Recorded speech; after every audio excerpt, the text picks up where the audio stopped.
If you want to sew clothes for yourself, the most important tip I can give you is watch the sizing carefully.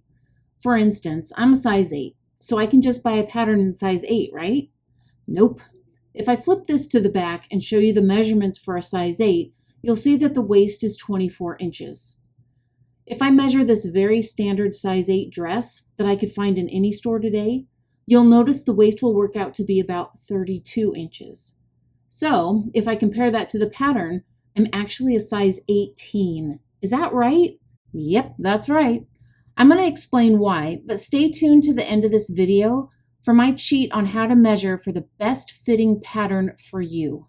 Pattern sizing is really off because it's based on a size chart from the 1950s, and it hasn't been updated for about 70 years. So make sure you compare your measurements to the size chart of the pattern you want to make, and make sure you buy a pattern that has your size included. I'm sure you've heard of a certain well-known blonde bombshell from the 1950s and the rumor that she was a size 16.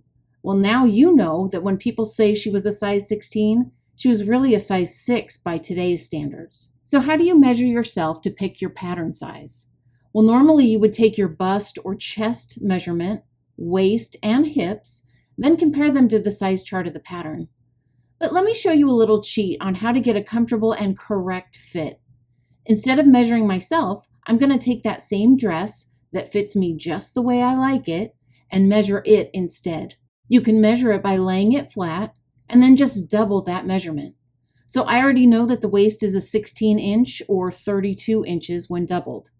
Now I can measure the bust and the hips and compare them to the pattern. And now, instead of using the body size chart, you can use this section here, finished garment sizing. Now you have full control of the fit you want. Be sure to like and subscribe for more sewing tips, and stay tuned for my upcoming video, tip number 2, sewing an accurate seam allowance and how that can alter the size. Thanks so much for watching.